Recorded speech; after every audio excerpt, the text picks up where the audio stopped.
Hello everyone, আমি মৌসুমি। আমার একটা নতুন ব্লগে তোমাদের সবাইকে ওয়েলকাম। প্রতিদিনের মতো আজকেরও কাজে গেছিলাম, আর সকালবেলা যাওয়ার সময় বাবুর সাথে একটু ঝামেলা হয়েছিল। তাই সকালবেলা বাসে করে যাওয়ার সময় আমি অনেক কিছু মনে মনে চিন্তা করেছি, যে এই করবো না, ওই করবো না, কথা বলবো না, অনেক কিছু চিন্তা করেছি। তারপর ছুটি হওয়ার সময় দেখি বাবু এসে হাজির। তোমরা কি জানো, আমি সেই সল্টলেক ছাড়িয়ে কাজে যাই। প্রায় আমার বাড়ি থেকে এখানে যেতে 1 ঘন্টা 20 মিনিটের সময় লাগে বাসে করে। ও সেই 1 ঘন্টা 20 মিনিট বাসে করে চেপে 7:30টার সময় আমার স্টোরেজ, মানে যেখানে আমি কাজ করি তার সামনে, মানি স্কোয়ারের সামনে এসে হাজির।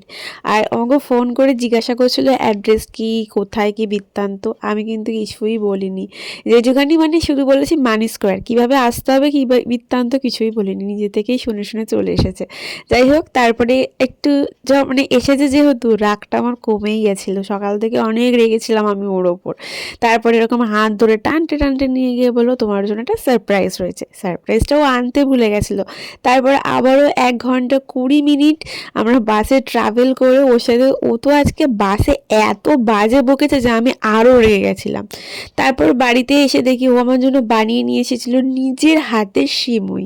আর এই শীতকালে সিমুই, পিঠে পুলি এসব খেতে ভালো লাগে, যদিও আমি মিষ্টি খেতে খুব একটা পছন্দ করি না। আর জানো তো, যদি কেউ তোমার রাগ ভাঙানোর জন্য নিজের হাতে রান্না বান্না করে নিয়ে আসে, তোমার রাগ ভাঙায়, বা তুমি যেখানে কাজে যাচ্ছ সেখানে গিয়ে দাঁড়িয়ে থাকে, তাহলে কিন্তু এরকম রাগ প্রতিদিন করলেও চলে, তাই না? আমি ওকে তাই বলছিলাম, আমি কালকেরও রাগ করবো, তাহলে তুমি কালকে কি রান্না করে খাওয়াবে আমাকে? তো ভালো লাগে এগুলো আর কি। আর ওরকম করলে আমি রাগ করে বেশিক্ষণ থাকতেও পারি না। তো 10 বছর ধরে একই নিয়ম, একই সমস্ত কিছু হয়ে আসছে, তার অন্যথা কিছু হয় না।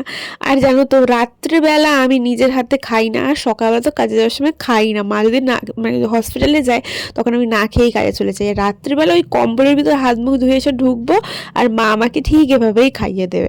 তো এইভাবেই কিন্তু আমার দিনগুলো সুন্দরভাবে মিষ্টিভাবে কেটে যাচ্ছে। তো চলো আজকের মতো টাটা। ও হ্যাঁ, রাতে তো বলতেই ভুলে গেছি, রাতে ডিনারে কি খেয়েছিলাম। আজকে রাতে ডিনারে ছিল ফ্রাইড রাইস আর চিকেন কষা। তো চলো গাইস, আজকের মতো টাটা।